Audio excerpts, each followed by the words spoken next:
Bom dia, pessoal. Eu sou a Lívia, acadêmica de enfermagem, e o nosso grupo ficou com o tema câncer. Ele é composto por Caio, Clara, João Vitor, Regiane e Roberta. Tema extremamente relevante.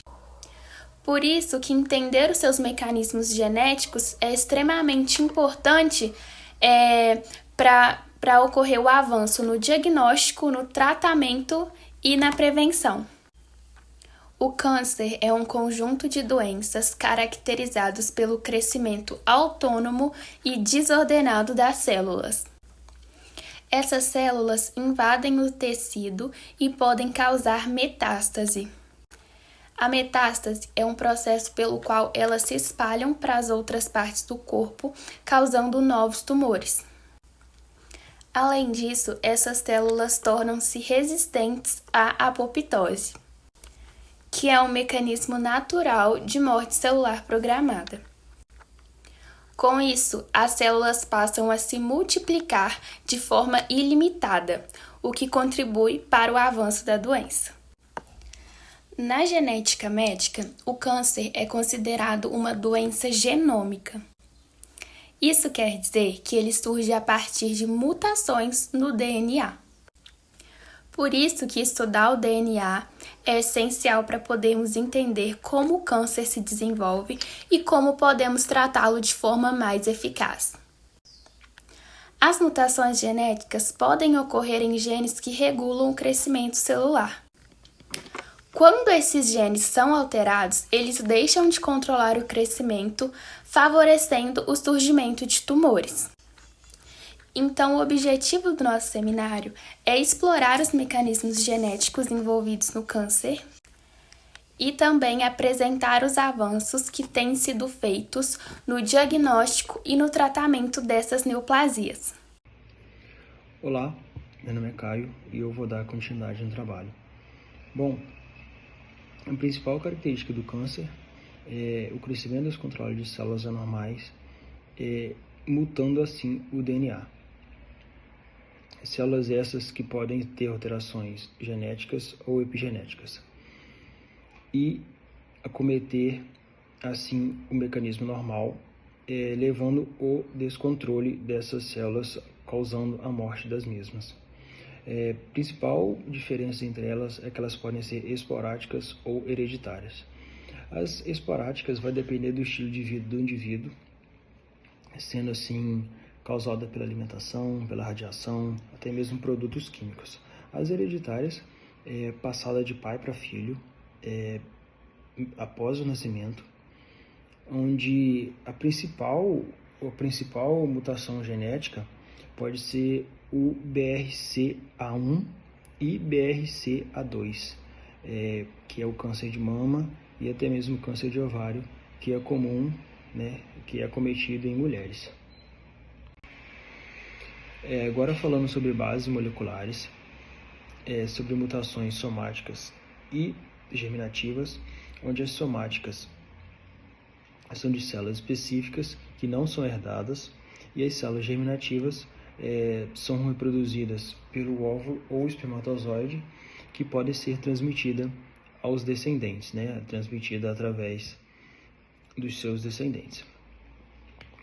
No desenvolvimento do câncer temos dois grupos, o grupo oncogene e o grupo gene supressor de tumor, onde o primeiro ele é a versão mutada do gene normal, chamado de proto-oncogene, e o segundo é o gene supressor de tumor. Ele é o oposto do oncogene, que ele limita e ele induz o crescimento da célula. Um exemplo clássico é o TP53, que é chamado de guardião do genoma. Falando também sobre desenvolvimento, ele é multihepático. O que é isso? Ele não ocorre de um dia para o outro, e até mesmo não ocorre de uma vez só. Ele é acumulativo progressivo, sendo assim aumentado ao longo da vida, e quanto mais velho o indivíduo, mais chances ele tem de conter ou ter esse desenvolvimento celular que é denominado como câncer.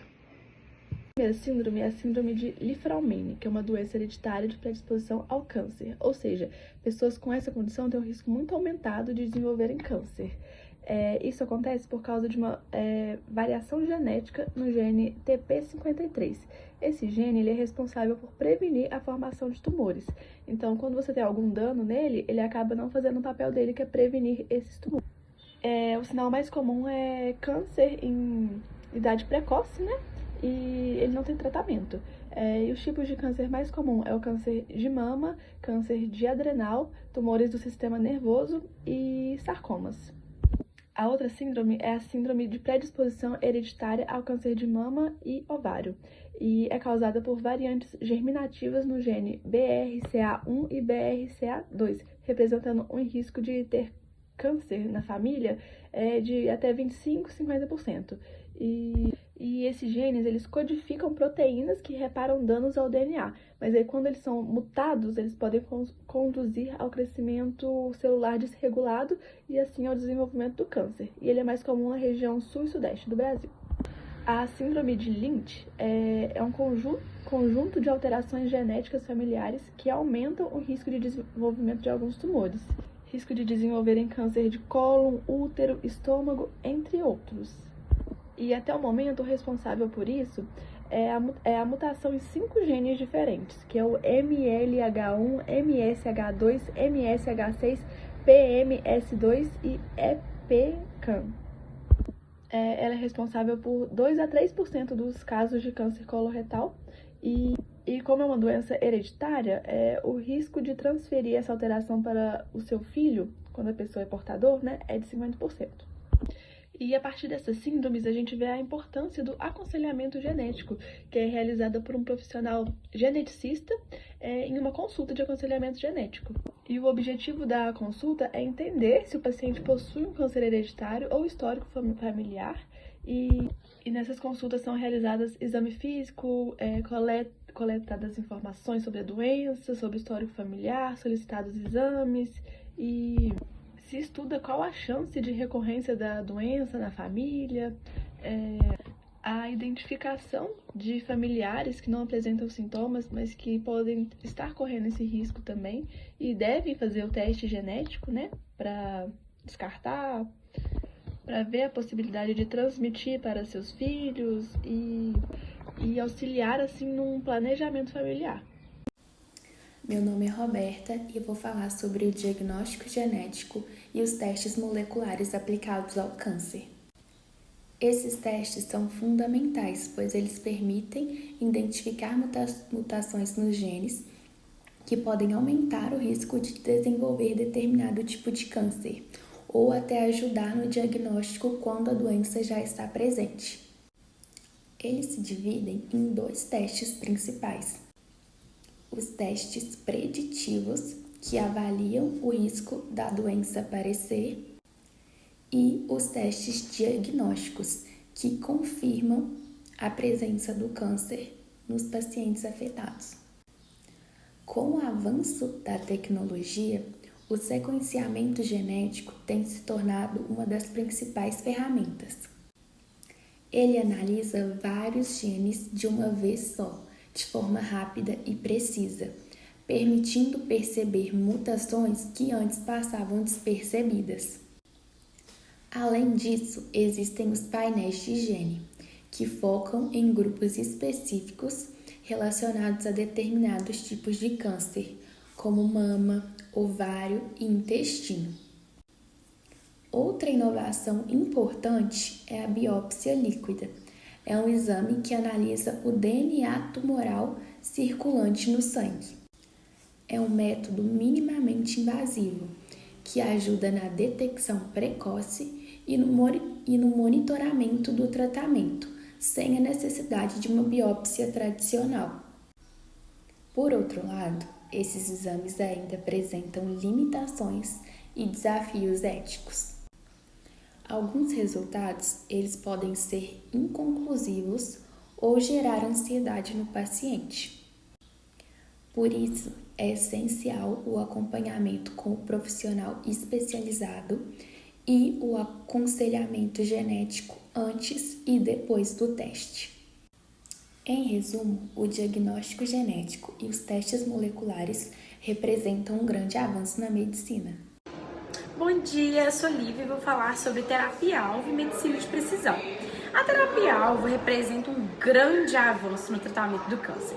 Elas utilizam medicamentos específicos que agem diretamente nas moléculas ou genes responsáveis pelo crescimento das células tumorais, diferente da quimioterapia tradicional, que afeta também as células saudáveis. A terapia-alvo é mais precisa, reduzindo os efeitos colaterais e aumentando a eficácia do tratamento.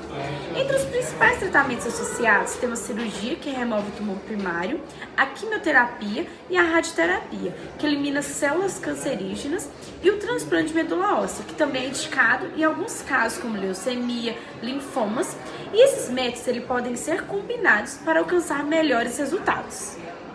Vou falar também de indicações em relação com o perfil genético do tumor e imunoterapia personalizada. A medicina de precisão busca entender o que há de único em cada paciente e em cada tipo de câncer. Hoje, com exames genéticos e moleculares, é possível descobrir quais mutações estão fazendo o tumor crescer e assim escolher o tratamento mais adequado para cada pessoa. Isso aumenta muito mais a eficácia e reduz os efeitos colaterais.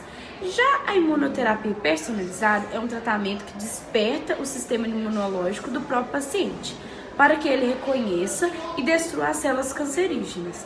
Ela pode incluir vacinas, anticorpos e até células modificadas em laboratórios, tudo pensando de acordo com a característica de cada pessoa.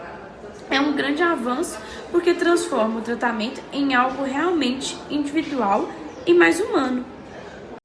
Vou falar sobre prevenção e rastreamento genético do câncer, que são etapas fundamentais para reduzir o risco e identificar a doença o mais cedo possível, que envolve a vigilância e ações preventivas em portadores de mutações genéticas. A vigilância ativa é o acompanhamento periódico com exames específicos para detectar alterações precoces em portadores de mutações genéticas, como o BRCA1 ou BRCA2, que aumenta o risco de câncer. Nesses casos, o médico indica exames específicos, que pode ser mamografia e ressonância magnética das mamas, e colonoscopia, ultrassonografia transvaginal e outros, dependendo do tipo de mutações e do histórico familiar. O objetivo é detectar alterações ainda no início, antes que se transformem em tumores agressivos. Já a profilaxia cirúrgica é indicada quando o risco é muito alto e o acompanhamento isolado não é o suficiente. Um exemplo é a mastectomia profilática, que é a retirada preventiva das mamas, e a ovarectomia profilática, que é a retirada dos ovários. Essas medidas ajudam a reduzir drasticamente as chances de desenvolver o câncer e são decididas junto ao médico e ao geneticista. A prevenção e o rastreamento genético envolvem educação, rastreamento e aconselhamento genético. Os programas de rastreio genético populacional buscam identificar pessoas e famílias com riscos aumentados de desenvolver o câncer, muitas vezes antes dos sintomas aparecerem, e tem o papel de informar, conscientizar a população sobre a importância de hábitos saudáveis como alimentação equilibrada, evitar o tabaco e fazer exames preventivos.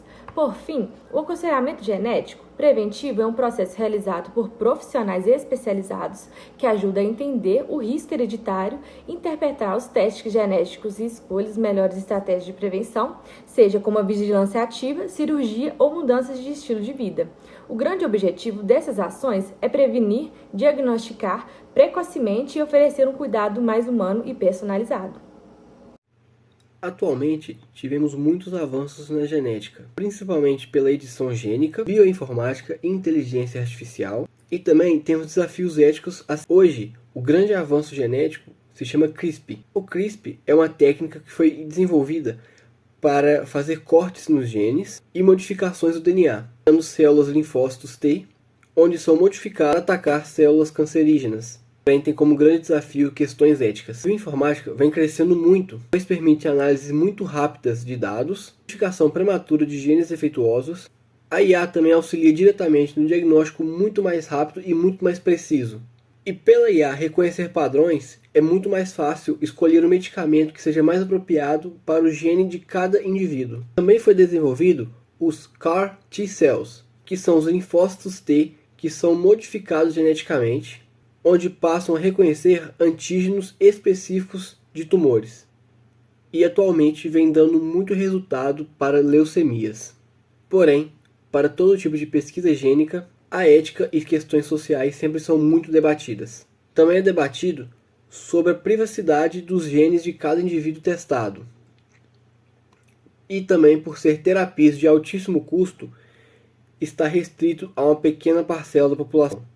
E pesquisas futuras também apontam outros tipos de avanço, como na edição gênica, onde com o CRISPR que vem avançando cada vez mais, diminuindo as suas chances de erro. Temos também o que é conhecido como Big Data genético, onde sistemas de IAs vão integrar apenas um banco de dados, identificando vários padrões, novos grupos de riscos. Atualmente, temos apenas os carregadores das células T, mas já está sendo pesquisado os carregadores para as células NK, ampliando ainda mais o uso dessas células de defesa geneticamente modificadas. Esse tipo de tratamento é feito com a célula do paciente, mas está sendo realizado pesquisas para que seja feito com células universais, como se fosse um medicamento.